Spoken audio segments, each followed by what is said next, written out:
Merchant നേവിയിലൊരു ജോലി സ്വന്തമാക്കുക എന്ന് പറയുന്നത് ഒത്തിരി വിദ്യാർത്ഥികളുടെ ഒരു സ്വപ്നമാണ്. യൂട്യൂബിൽ നോക്കുവാണെങ്കിൽ ഏറ്റവും കൂടുതൽ ഡിമാൻഡിങ് ആയിട്ടുള്ളൊരു ടോപ്പിക്കും ഇത് തന്നെയാണ്.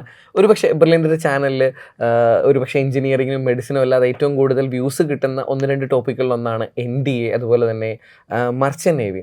സർ, എന്തൊക്കെയാണ് ഈ ഒരു മേഖലയിലെ ജോലി സാധ്യതകൾ? പ്രത്യേകിച്ചും ഇപ്പം IMUവിൻ്റെ ആപ്ലിക്കേഷൻ നടപടികൾ ആരംഭിച്ചിരിക്കുകയാണ്. മെയ് 24-നാണ് എക്സാം നടത്തപ്പെടുന്നത്. ഏപ്രിൽ 24 വരെ ഓൺലൈനായിട്ട് രജിസ്റ്റർ ചെയ്യാം. imu.edu.in എന്നുള്ള വെബ്സൈറ്റിലാണ് എന്നുള്ളതെല്ലാം വിദ്യാർത്ഥികൾക്കറിയാം. ഒരു പക്ഷേ അതിനപ്പുറം ഒരു കൃത്യമായ ഐഡിയ ആണ് ഞങ്ങൾ ജോബി സാറിൽ നിന്നും പ്രതീക്ഷിക്കുകയും ആഗ്രഹിക്കുകയും ചെയ്യുന്നത്. അപ്പോൾ നമ്മൾ ഷിപ്പിംഗ് മേഖലയിൽ നമ്മൾ പൊതുവേ മർച്ചൻ്റ് നേവി എന്നൊരു വാക്കാണ് യൂസ് ചെയ്യാറുള്ളത്. ഓക്കെ. നമ്മളൊരു ഷിപ്പിനെ സംബന്ധിച്ച് അത് ഏത് തരത്തിലാണെങ്കിലും, ഓയിലാണെങ്കിലും ഗ്യാസ് ആണെങ്കിലും കണ്ടെയ്നർ ആണെങ്കിലും ക്രൂയിസ് ഷിപ്പ് ഏതാണെങ്കിലും മൂന്നായിട്ട് നമുക്ക് അതിനെ ഒന്ന് ഡിവൈഡ് ചെയ്യാം, 3 ഏരിയ ആയിട്ട്. ഓക്കെ. ഒന്ന് ഡെക്ക് എന്ന് പറയുന്ന ക്യാപ്റ്റൻ ഉൾപ്പെടുന്ന ഒരു ഏരിയ. ഓക്കെ. രണ്ടാമത്തെ എൻ്റെ എൻജിനീയറിംഗ് മെയിൻ്റനൻസ് സെക്ഷന്, ഫങ്ഷനിങ് എല്ലാം കൂടെ വരുന്ന ഒരു എൻജിനീയറിംഗ് സെക്ഷൻ എന്ന് നമുക്ക് രണ്ടാമത്തെ പറയാം. മൂന്നാമത്തേത് കാറ്ററിംഗ് സെക്ഷനാണ്. അപ്പോൾ കാറ്ററിംഗ് സെക്ഷൻ നമുക്ക് തൽക്കാലത്തേനൊന്ന് മാറ്റി വയ്ക്കാം. കാരണം മറൈൻ റിലേറ്റഡ് ആയിട്ടുള്ള പ്രോഗ്രാംസ് ഒന്നും അവർക്ക് പ്രത്യേകിച്ച് ഒരു കോഴ്സായിട്ടൊന്നും ചെയ്യേണ്ടതായിട്ട് വരുന്നില്ല. ഓക്കെ. അപ്പോൾ പിന്നെയുള്ളത് നമുക്ക് ഈ 2 ഏരിയയാണ്, ആദ്യം പറഞ്ഞ 2 ഏരിയാസിൽ. ആ 2 ഏരിയയിൽ നമ്മൾ ഏത് പ്രോഗ്രാം അല്ലെങ്കിൽ ഏത് ജോലി നമ്മൾ ചെയ്യണമെങ്കിലും നമ്മൾ നിർബന്ധമായിട്ടും ഇന്ത്യൻ മാരിടൈം യൂണിവേഴ്സിറ്റിയുടെ +2 കഴിഞ്ഞുള്ള വിദ്യാർത്ഥികൾക്ക് വേണ്ടിയുള്ള കോമൺ എൻട്രൻസ് ടെസ്റ്റ് എഴുതിയിരിക്കണം. IMU CET എന്നറിയപ്പെടുന്നത്. ഇതിനകത്ത് നമുക്ക് ഡെക്കിലുള്ള ജോബിന് വേണ്ടത് നോട്ടിക്കൽ സയൻസ് റിലേറ്റഡ് ആയിട്ടുള്ള 2 പ്രോഗ്രാംസ് ആണുള്ളത്. ഒന്നുകിൽ അതിൻ്റെ ഡിപ്ലോമ DNS എന്നറിയപ്പെടും, ഡിപ്ലോമ ഇൻ നോട്ടിക്കൽ സയൻസ്, അല്ലെങ്കിൽ BSc degree program, BSc nautical science. ഇതിലേതെങ്കിലും ഒരു പ്രോഗ്രാം ചെയ്ത ആളാണ് അയാൾ ആണ് ഈ 4th ഓഫീസർ, 3rd 2nd ഒക്കെ ആയിട്ട് അവസാനം ചീഫ് എന്ന് പറഞ്ഞാൽ ക്യാപ്റ്റൻ, ഏറ്റവും ടോപ്പ് പൊസിഷൻ. നമുക്ക് ഡെക്കിലെ ഏറ്റവും ടോപ്പ് പൊസിഷൻ ക്യാപ്റ്റനാന്ന് പറയാം. ആ സമയം ചീഫ് എഞ്ചിനീയർ എന്നും പറഞ്ഞൊരു പോസ്റ്റ്, രണ്ടും ഏകദേശം തുല്യമാണ്. അത് എഞ്ചിനീയറിംഗ് സെക്ഷനിൽ വരും. അവിടെയും junior engineer 4th 3rd 2nd അങ്ങനെയാണ് ചീഫ് എഞ്ചിനീയർ എന്നുള്ള ഒരു പോസ്റ്റിലേക്ക് വരുന്നത്. അപ്പോൾ ഈ ആദ്യത്തെ വിങ്ങിലേക്ക് ഈ 2 പ്രോഗ്രാമിൽ ഏതെങ്കിലും ഒന്നാണ് ക്ലിയർ ചെയ്യേണ്ടതായിട്ട് വരും. രണ്ടാമത്തേൽ അവിടെയും 2 ഓപ്ഷൻസ് ഉണ്ട് ഇതുപോലെ തന്നെ. ഒന്നുകിൽ BTech മറൈൻ എഞ്ചിനീയറിംഗ് ചെയ്യാം, അല്ലെങ്കിൽ നമ്മുടെ മെക്കാനിക്കൽ എഞ്ചിനീയറിംഗ് പോലെയുള്ള BTech പ്രോഗ്രാമിന് ശേഷം ഒരു 1 ഇയർ പ്രോഗ്രാം, ഷിപ്പ് യാർഡിലൊക്കെയുള്ള 1 ഇയർ പ്രോഗ്രാമുണ്ട്, മറൈൻ ഏരിയ ആയിട്ട് റിലേറ്റ് ചെയ്ത് ഒരു ബ്രിഡ്ജ് പ്രോഗ്രാം എന്ന് വേണം നമുക്ക് വിളിക്കാം. 1 ഇയർ പ്രോഗ്രാം ചെയ്തിട്ട് അവർക്കും ഈ പറഞ്ഞ മെയിൻ്റനൻസ് സെക്ഷനിലേക്ക്, എഞ്ചിനീയറിംഗ് സെക്ഷനിലേക്ക് വരാനായിട്ട്. അപ്പോൾ ഈ പ്രോഗ്രാമുകളാണ്. പിന്നെ ഇത് കൂടാതെ മറ്റ് പ്രോഗ്രാംസ് IMU കണ്ടക്ട് ചെയ്യുന്നുണ്ട്. ഷിപ്പ് ബിൽഡിംഗ് ആൻഡ് നേവൽ ആർക്കിടെക്ചറുണ്ട്, അത് ഉള്ളത് വിശാഖപട്ടണത്താണ്. Ship building and ocean engineering, അതും വിശാഖപട്ടണത്താണ്. പിന്നെ BBA പ്രോഗ്രാംസ് ഉണ്ട്. BBA ഉണ്ട്. BBA IMU CETയിൽ പെടുന്നില്ല. BBAയുടെ ഒരു പ്രോഗ്രാം നമുക്ക് കൊച്ചിയിൽ ഉണ്ട്, അതുപോലെ വിശാഖപട്ടണം, ചെന്നൈയിൽ ഉണ്ട്. അപ്പം ഇങ്ങനെയുള്ള പ്രോഗ്രാംസാണ് പ്രധാനമായിട്ടും IMU കണ്ടക്ട് ചെയ്യുന്നത്. സാർ, അതുപോലെ തന്നെ ഏറ്റവും കൂടുതൽ ഒരു പക്ഷേ കേരളത്തിൽ ശ്രദ്ധിക്കപ്പെടുന്നത് കുസാറ്റിലെ ചില പ്രോഗ്രാമുകൾക്കും ഈ ഒരു എൻട്രൻസ് ക്രൈറ്റീരിയ ഉണ്ട് എന്നുള്ളതാണ്. എന്താണ് അതിൻ്റെ ഒരു സാഹചര്യം? എന്താണ് ആ ഒരു കോഴ്സിൻ്റെ ഡിമാൻഡ്? കുസാറ്റിലെ ഷിപ്പിംഗ് റിലേറ്റഡായിട്ട് നമുക്ക് 2 പ്രോഗ്രാമാണ് പറയാവുന്നത്. ഒന്ന് ship building and naval architecture. അത് കുസാറ്റ് തന്നെ കുസാറ്റിൻ്റെ ക്യാമ്പസിൽ നടത്തുന്നു. കുസാറ്റിൻ്റെ CAT എഴുതിയാണ് അതിലേക്ക് അഡ്മിഷൻ. അതേസമയം കുസാറ്റിൻ്റെ കുഞ്ഞാലിമരക്കാർ സ്കൂളിൽ രണ്ടാമത്തെ ഒരു ക്യാമ്പസാണ്, അവിടെ ഒരു പ്രോഗ്രാമുണ്ട്, marine engineering 4 year BTech program. അതിന് നമ്മൾ രജിസ്ട്രേഷൻ കുസാറ്റ് രജിസ്റ്റർ ചെയ്യണം. കുസാറ്റിൻ്റെ CAT എക്സാമിന് നമ്മൾ രജിസ്റ്റർ ചെയ്യുന്നു. പക്ഷേ എഴുതേണ്ട പരീക്ഷ കുസാറ്റിൻ്റെ CAT അല്ല, പകരം IMUവിൻ്റെ CET ആണ്. IMUവിൻ്റെ CETയുടെ സ്കോർ വന്നു കഴിയുമ്പോൾ നമ്മൾ ആ റാങ്ക് കുസാറ്റിലെ നമ്മൾ രജിസ്റ്റർ ചെയ്തിട്ടുണ്ടല്ലോ, അപ്പോൾ അതിലേക്ക് നമ്മൾ കൊടുത്ത് ഈ IMU CET റാങ്കിൻ്റെ ബേസിലായിരിക്കും അഡ്മിഷൻ പ്രൊസീജിയർ അവിടെ നടക്കുന്നത്. അപ്പോൾ ഈ 2 പ്രോഗ്രാമാണ് കുസാറ്റിൽ ഉള്ളത്. ഓക്കെ സാർ, അപ്പം ആദ്യമായിട്ട് അപ്പോൾ അതൊരു ഏകദേശം ഒരു ബേസിക് ക്രൈറ്റീരിയ ആയിട്ട് വേണമെങ്കിൽ നമുക്ക് ഈ ഒരു എൻട്രൻസ് എക്സാമിനെ വേണമെങ്കിൽ വിലയിരുത്താനായിട്ട് സാധിക്കും. സർ, എന്തുകൊണ്ടാണ് വിദ്യാർത്ഥികൾക്ക് ഏറ്റവും കൂടുതൽ താല്പര്യം ഒരു മർച്ചൻ്റ് നേവിയിലേക്ക് വരുന്നത്? അതിന് പല പല കാരണങ്ങളുണ്ട്. ഒരു പക്ഷേ യൂട്യൂബിലാണെങ്കിൽ ഒത്തിരി യൂട്യൂബേഴ്സ് ഈ ഒരു കാറ്റഗറിയിലുണ്ട്. Captain ആയിട്ടുള്ളവരുണ്ട്, engineering സെക്ഷനുള്ളവരുണ്ട്. അപ്പം ഒരു പക്ഷേ വിദ്യാർത്ഥികൾക്കും മറ്റ് കാറ്റഗറിയിലുള്ളവർക്കൊക്കെ അറിയാനും ഒരു പക്ഷേ എക്സ്പീരിയൻസ് ചെയ്യാനും ഒക്കെ താല്പര്യമുണ്ടാകും. എന്താണ് ശരിക്കും ഒരു ലൈഫ് സ്റ്റൈലും എന്തൊക്കെയാണ് ഇതിൻ്റെ ഒരു ഡിമാൻഡിങ് ആയിട്ടുള്ള സാഹചര്യങ്ങൾ? പാഷനേറ്റായിട്ടുള്ള കുട്ടികൾ ഒരുപാടുണ്ട്. അതിൽ കുറച്ച് ആളുകൾക്കാണ് അതിൻ്റെ പ്രോസ് ആൻഡ് കോൺസ് ഒക്കെ പറഞ്ഞു കഴിയുമ്പോൾ അതൊരു ഇൻട്രസ്റ്റ് ആയിട്ട് തോന്നും. അപ്പോഴും ഇൻട്രസ്റ്റ് ആയിട്ടുള്ള കുട്ടികളുണ്ട്. വളരെയധികം കുട്ടികൾ ഈ ഒരു ഷിപ്പിംഗ് മേഖല പാഷനേറ്റാണ് എന്നുള്ള രീതിയിൽ പറയാറുണ്ട്. കാരണം അവർ അതിനകത്ത് ഏറ്റവും പ്രധാനമായിട്ട് പറയുന്നത് അവർക്ക് കിട്ടുന്നൊരു സാലറി പാക്കേജ്, ലീവ് തുടങ്ങിയ കാര്യങ്ങളാണ്. അപ്പോൾ സാലറി നമുക്കൊരു 1 CR, ഒരു 8 ലക്ഷത്തിന് മുകളിൽ ആണ് ക്യാപ്റ്റൻ എന്നുള്ള ഒരു റാങ്കിലേക്ക് എത്തുമ്പോൾ തന്നെ അതിന് മുകളിലുള്ള ഒരു സാലറിയിലാണ് പെർ മന്ത് കിട്ടാറുള്ളത്. അതുപോലെ തന്നെ ചീഫ് എഞ്ചിനീയർ ആകുന്ന ഒരു ചീഫ് എഞ്ചിനീയർക്കും ആ ഒരു റേഞ്ചിൽ തന്നെ സാലറി കിട്ടാറുണ്ട്. പിന്നെ നമുക്ക് പറയാറുണ്ട് 6 മാസം കടലിൽ പോയാൽ മതി, പിന്നെ 6 മാസം നാട്ടിലുണ്ടാവാം. അപ്പോൾ 6 മാസം ഉള്ളൂ, കാരണം അവരുടെ ഡബിൾ ഡ്യൂട്ടി ചെയ്യുന്നതുകൊണ്ടാണ് ഈ 6 മാസം എന്ന് വരുന്നത്. എങ്കിൽ പോലും അതിൻ്റെ ഒരു ബെനിഫിറ്റ് എന്ന് പറയുന്നത് ഈ 6 മാസം നമ്മളെ ഒരു അസൈൻമെൻറ്റ് ഇത് കഴിഞ്ഞതിന് ശേഷം നമ്മൾ തിരിച്ചെത്തിക്കഴിഞ്ഞാൽ നമുക്കതിനെക്കുറിച്ച് ചിന്തിക്കുകയേ വേണ്ട. ഒരു തരത്തിലുള്ള ഉത്തരവാദിത്തങ്ങളൊന്നുമില്ല. നമ്മൾ വേറൊരു ജോലിയാകുമ്പോൾ തീർച്ചയായിട്ടും നാളെ അതിൻ്റെ ബാക്കി എന്തെങ്കിലും ചെയ്യാനുണ്ടോ, അടുത്ത പ്രോജക്റ്റ് എന്താ, അതിനെക്കുറിച്ചൊക്കെ നമുക്ക് അല്ലെങ്കിൽ ചെയ്തതിനെക്കുറിച്ചുള്ള ക്വസ്റ്റ്യൻസോ അതിൽ മറ്റെന്തെങ്കിലും കറക്ഷൻസോ ഒക്കെ വേണ്ടി വരും. ഇവിടെ അങ്ങനെയൊന്നുമില്ല. പിന്നെ നമുക്കറിയാം, നമുക്ക് കിട്ടുന്ന പൈസ അല്ലെങ്കിൽ നമുക്ക് കിട്ടുന്ന സാലറി മുഴുവൻ സേവ് ചെയ്യാനുള്ള ഒരു അവസരമുണ്ട്. NRI സ്റ്റാറ്റസ് വരുന്നതുകൊണ്ട് നമുക്ക് ടാക്സ് ഇല്ല 6 മാസം ജോലി ചെയ്യുന്നതുകൊണ്ട്. പിന്നെ ഈ ആദ്യത്തെ ലെവലിലൊന്നും ഈ 6 മാസം ആയിരിക്കുകയില്ല കേട്ടോ. ഞാൻ പറയുന്നത് അത്യാവശ്യം ഒരു ലെവലിലേക്ക് എത്തിക്കഴിയുമ്പോഴാണ്. വളരെ സീനിയർ ആകുമ്പോൾ 4 മാസമൊക്കെ പിന്നെ ഉണ്ടാവുള്ളൂ. അതായത് ഒരു വർഷത്തിൽ 4 മാസം ജോലി. ഒരു വർഷം പിന്നെ അടുത്ത അസൈൻമെൻറ്റ് വരുമ്പോൾ ചിലപ്പോൾ അടുത്ത ഒരു 4 ഒക്കെ വരാം. അപ്പോൾ ഈ സാലറി മുഴുവൻ നമുക്ക് സേവ് ചെയ്യാൻ പറ്റും. ടാക്സിൻ്റെ പ്രശ്നമില്ല. ഓപ്ഷൻ അതെ, നമുക്ക് യൂണിഫോം ഡ്രസ്സിനെ പോരുന്നില്ല, ഫുഡ് അവിടെ അവൈലബിൾ ആണ്, അങ്ങനെയൊന്നും ഉള്ള പ്രശ്നങ്ങളൊന്നുമില്ല. അപ്പോൾ നമുക്ക് പൈസ നന്നായിട്ട് ഉണ്ടാക്കാം. എന്നാൽ നാട്ടിൽ വന്നു കഴിഞ്ഞാൽ റിലാക്സ് ചെയ്യാനുള്ളൊരു അവസരമുണ്ട്. അല്പം ത്രില്ലിംഗ് ആയിട്ടുള്ളൊരു ജോബ് എന്ന് നമുക്ക് വേണമെങ്കിൽ പറയാൻ പറ്റും. കാരണം ഓഷ്യനാണ്. ഓഷ്യനിൽ നമുക്കറിയാം വെരി ലോ ടെമ്പറേച്ചറിലും വെരി ഹൈ ടെമ്പറേച്ചറിലും ഒക്കെ ചിലപ്പോൾ കലാമിറ്റീസൊക്കെ, നാച്ചുറൽ കലാമിറ്റീസൊക്കെ എന്തോ നമുക്ക് പ്രതീക്ഷിക്കാവുന്ന ഒരു ഏരിയ ആണ്. അപ്പോൾ അങ്ങനെയൊക്കെ ജോലി ചെയ്യും. അപ്പോൾ റിസ്കി ആയിട്ടുള്ള ഒരു ജോബ്, അത് ഇഷ്ടപ്പെടുന്ന ആളുകളുണ്ട്, കുട്ടികളുണ്ട്. പിന്നെ യാത്ര ചെയ്യാൻ ഒരുപാട് താല്പര്യമുള്ള ആളുകൾക്ക് പറ്റിയൊരു ജോബാണിത്. കാരണം ഇവർ പല സ്ഥലങ്ങളിൽ ചെല്ലുമ്പോൾ അതാത് രാജ്യങ്ങളിലെ വിസ റൂൾസ് അനുസരിച്ച് അവർക്ക് ആ രാജ്യങ്ങൾ സന്ദർശിക്കാനും കുറച്ച് ദിവസം അതിലൊക്കെ ടൈം സ്പെൻഡ് ചെയ്യാനൊക്കെ അവസരം കിട്ടുന്നുണ്ട്. അതുപോലെ തന്നെ അവർക്ക് ഈ സീയിൽ പോകുന്ന ഒരു സമയത്ത് നമുക്കറിയാം എൻ്റർടൈൻമെൻറ്റ്സൊക്കെ ഇപ്പം ഉണ്ട്. ഒരു 20-25 പേരൊക്കെ ഒരു ഷിപ്പിൽ ഉണ്ടാവും. ക്രൂയിസ് അല്ല, ബാക്കിയുള്ള ഷിപ്പാണ് ഉദ്ദേശിക്കുന്നത്. 20-25 പേരൊക്കെ ഉണ്ടാവും. അതിനകത്ത് അവർക്ക് സംസാരിക്കാനും പിന്നെ കമ്മ്യൂണിക്കേഷൻ പഴയ പോലെ ഒന്നുമല്ല, ഇപ്പം കമ്മ്യൂണിക്കേഷനൊക്കെ പോസിബിളാണ്. പിന്നെ നമുക്കറിയാം ടിൻ ഫുഡൊക്കെ കഴിക്കേണ്ടി വരും. അതൊക്കെ അതാണ് പ്രശ്നങ്ങൾ. പിന്നെ 2 തരത്തിലുള്ള സിക്നെസ് വരാം. ഒന്ന് ഹോം സിക്നെസ്സും, കാരണം ഒരു 6 മാസത്തെ അസൈൻമെൻറ്റുമായിട്ടാണ് പോകുന്നത്. 2 സീ സിക്നെസ്സും. ഈ 2 സിക്നെസ്സുകൾ വരാനുള്ള സാധ്യതയുണ്ട്. അപ്പോൾ അങ്ങനെ ചില നെഗറ്റീവായിട്ടുള്ള കാര്യങ്ങളുണ്ട്. എങ്കിലും താല്പര്യമുള്ള കുട്ടികളെ സംബന്ധിച്ച് അവർ ആ പോസിറ്റീവായിട്ടുള്ള കാര്യങ്ങളാണ്. പക്ഷെ ഒത്തിരി വിദ്യാർത്ഥികളോട് ഇൻട്രസ്റ്റ് പറഞ്ഞു കേട്ടിട്ടുണ്ട്.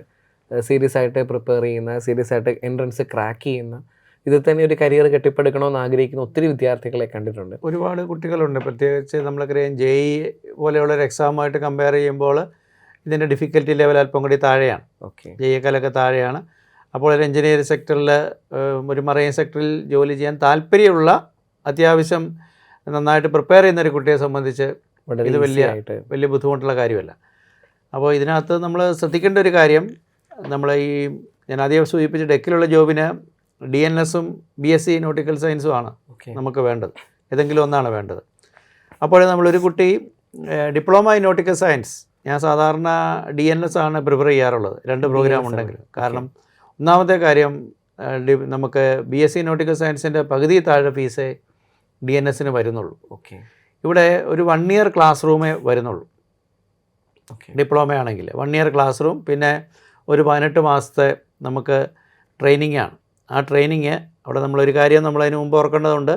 ഈ DNSന് പോകുന്ന കുട്ടി നേരത്തെ തന്നെ സ്പോൺസർഷിപ്പ് എടുത്തിരിക്കണം.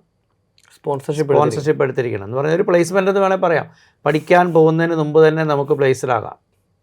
പഠനം ആരംഭിക്കുന്നതിന് മുമ്പ് തന്നെ നമുക്ക് പ്ലേസ്മെൻറ്റ് കിട്ടിയെന്ന് വിചാരിച്ചാൽ മതി.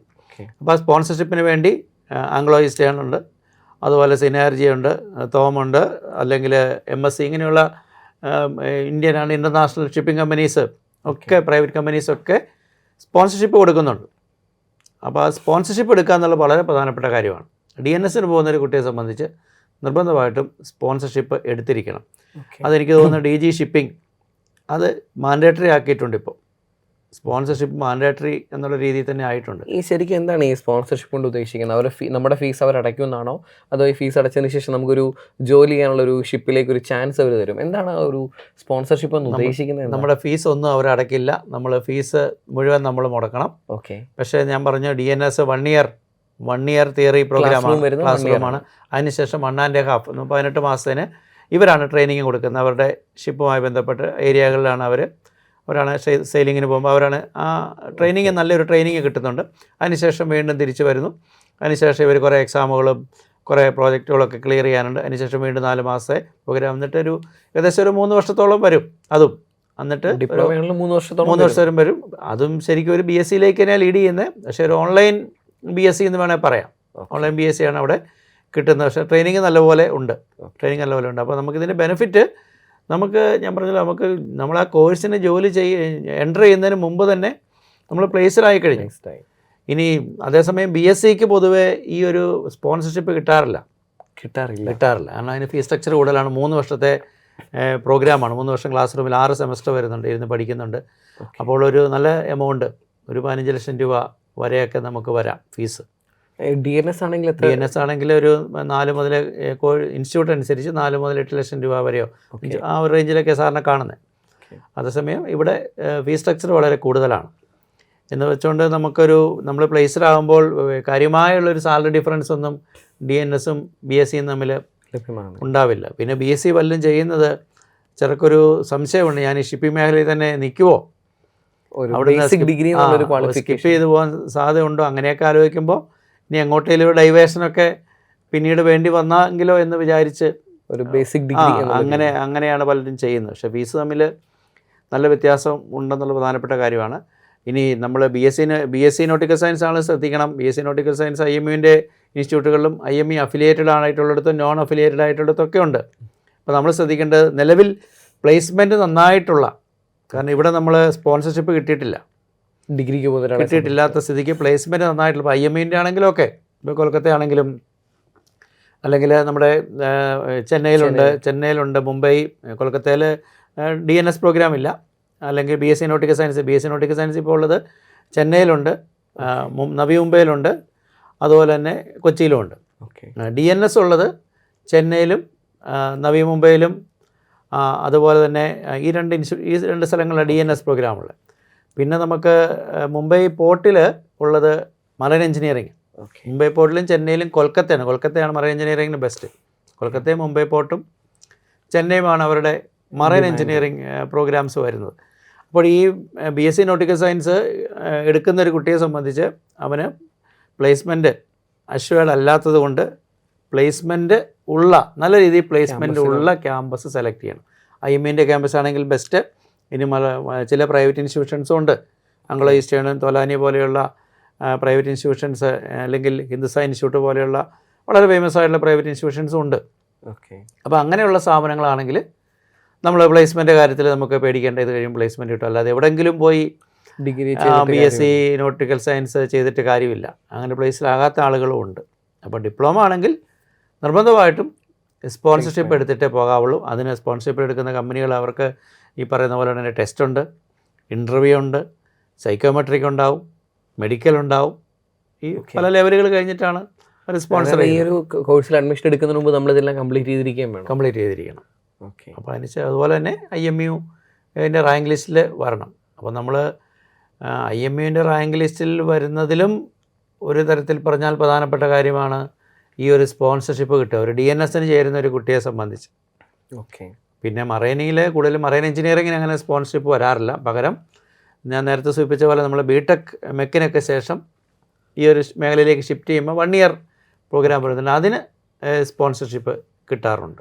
സാർ ഇപ്പോൾ ഏകദേശം 2 റോളും ഈക്വൽ ആണെന്ന് പറഞ്ഞു. ഏകദേശം വേണമെങ്കിൽ നമുക്ക് ഈക്വൽ എന്നാണ്. എന്നാലും കൂടുതലൊരു ലൈഫ് എൻജോയ് ചെയ്യാൻ പറ്റുന്നതും റിസ്ക് ഉള്ളതും അങ്ങനെ ഒന്ന് വേർതിരിക്കാൻ വല്ലതും സാധ്യതകളുണ്ടോ? ഇത് കുട്ടികൾ പൊതുവെ ഇഷ്ടപ്പെടുന്നത് അവർക്ക് താല്പര്യം കൂടുതൽ ഡെക്കിൽ ജോലി ചെയ്യാനാണ്. ഓക്കെ. പക്ഷേ അല്പം കൂടി എന്താ നമ്മൾ അല്പം കൂടി സൈലൻ്റ് ആയിട്ട് അല്ലെങ്കിൽ അല്പം കൂടി സേഫ്റ്റി എന്നുള്ള രീതിയിൽ നമുക്കിപ്പം സീല് ആയതുകൊണ്ട് അങ്ങനെ സേഫ്റ്റി എന്നുള്ള രീതി പറയാൻ പറ്റിയ എങ്കിലും നമുക്ക് എപ്പോഴും ജോലി ഇല്ലാത്ത അത്ര ഒരു ശ്രദ്ധ വരുന്നില്ലാത്ത ഏരിയ എഞ്ചിനീയറിങ് ഏരിയ ആണ്. അപ്പം അത് കുട്ടികളുടെ ഇഷ്ടം അനുസരിച്ച് ചിലർക്ക് മെയിൻ്റനൻസ് ഒക്കെയാണ് താല്പര്യമെങ്കിൽ എഞ്ചിനീയറിങ് സെക്ഷനിലേക്ക് തന്നെ പോയി മറൈൻ എഞ്ചിനീയറിങ്ങിലേക്ക് പോവുക. ഇനി അതല്ല ഒരു ക്യാപ്റ്റൻ എന്നുള്ള രീതിയിൽ മുന്നോട്ട് പോകാനൊക്കെയാണ് താല്പര്യമെങ്കിൽ ഈ പറയുന്ന 2 പ്രോഗ്രാം ഫോക്കസ് ചെയ്യാന്നുള്ളതാണ് നമുക്ക് പറയാൻ പറ്റുള്ളൂ. സാർ അതുപോലെ തന്നെ ഒരു പക്ഷേ ഏറ്റവും കൂടുതൽ ഡിമാൻഡിങ് ആയിട്ടുള്ള ഒരു കാര്യം ഈ ഒരു കോഴ്സ് തിരഞ്ഞെടുക്കുന്ന വിദ്യാർത്ഥികളുടെ ഒരു ലൈഫ് സ്റ്റൈല് അവർ തിരിച്ചറിയും. ഇനി എന്തെങ്കിലും ഒരു കാലഘട്ടത്തിൽ അതായത് ഈ ഒരു ഡിഗ്രി മാത്രം പഠിച്ചാൽ ഇനി എല്ലാം തന്നെ അപ്ഗ്രേഡ് ചെയ്ത് പോകുമോ അതോ എന്തെങ്കിലും കോഴ്സുകൾ നമ്മൾ ഇടയ്ക്ക് ചെയ്യേണ്ട ആവശ്യമുണ്ടോ? ഈ 2 കാറ്റഗറിയിലുള്ളവരും ഒരു എഞ്ചിനീയറിംഗ് പോസ്റ്റിലേക്ക് പോകുന്ന ആളും ഈ നോട്ടിക്കൽ സയൻസ് ഡിഗ്രിയോ അല്ലെങ്കിൽ ഡിപ്ലോമ എടുക്കുന്ന ആൾ അതുകൊണ്ട് എഡ്യൂക്കേഷൻ നിൽക്കുകയാണ്. എന്താണ് അതിൻ്റെ ഒരു സാഹചര്യം? ഒരിക്കലുമല്ല. അവർക്ക് ഓരോ ലെവലും ഇപ്പോൾ ജൂനിയർ ഇന്ന് ഫോർത്ത് ഇൻ തേർഡ് സെക്കൻഡ് അങ്ങനെ ഓരോ ലെവലിലേക്കും അവർ വരണമെങ്കിൽ അവർക്ക് ട്രെയിനിങ്ങും അതുമായിട്ട് ബന്ധപ്പെട്ട പരീക്ഷകളും എല്ലാം ഉണ്ട്. ഇടയ്ക്കെല്ലാം അവരിത് ചെയ്തിട്ടുണ്ട്. അപ്സ്കില്ലിങ് അല്ലെങ്കിൽ അപ്ഗ്രഡേഷൻ അവർക്ക് വളരെ അത്യാവശ്യമാണ്. അത് ഏത് ലെവലിലേക്ക് എത്തിക്കഴിഞ്ഞാലും അവർക്ക് ഏത് ലൈസൻസ് കിട്ടിക്കഴിഞ്ഞാലും എല്ലായിടത്തും അത് എപ്പോഴും അത് വീണ്ടും പുതിയ പരീക്ഷകൾ അവർ പറയാറുണ്ട്. ഒരു 4 മാസം കൂടുമ്പോൾ ഒരു ട്രെയിനിങ് ഉണ്ട്, അല്ലെങ്കിൽ 4 മാസം കൂടുമ്പോൾ ഒരു പരീക്ഷയുണ്ട്, അല്ലെങ്കിൽ 6 മാസം കഴിയുമ്പോൾ ഉണ്ട്, അടുത്ത വർഷമുണ്ട്, പുതുക്കാൻ വേണ്ടിയുള്ള പരീക്ഷയുണ്ട്, അങ്ങനെയൊക്കെ അവർ പറയാറുണ്ട്. അപ്പോൾ നമുക്ക് മറ്റ് മേഖലകളെക്കാളും കൂടുതലായിട്ട് നമുക്ക് പറയാം മറ്റ് മേഖലകളിൽ അത്രയൊന്നും ഇല്ല. ഇത്ര അപ്ഗ്രഡേഷൻ വരുന്നില്ല. ഒരു പക്ഷേ ഒരു അക്കാഡമിയും ഒരു ഇൻഡസ്ട്രിയും തമ്മിൽ ഇത്രയും കൊളാബറേഷൻ മറ്റൊരു ഫീൽഡിലും ഇല്ല. പക്ഷേ അത് വേണം. കാരണം ആ ഒരു മേഖലയിൽ ഇൻട്രസ്റ്റഡ് ആയിട്ടുള്ള കുട്ടികളാണ് വരുന്നത്. അവർക്കത് വലിയ ബുദ്ധിമുട്ടും അല്ല. സാർ ഇപ്പം ഞാൻ പണ്ടൊരു സ്റ്റുഡൻറ്റ് പറഞ്ഞൊരു ഡയലോഗ് ഞാനൊന്ന് കോട്ട് ചെയ്യാനായിട്ട് ആഗ്രഹിക്കുകയാണ്.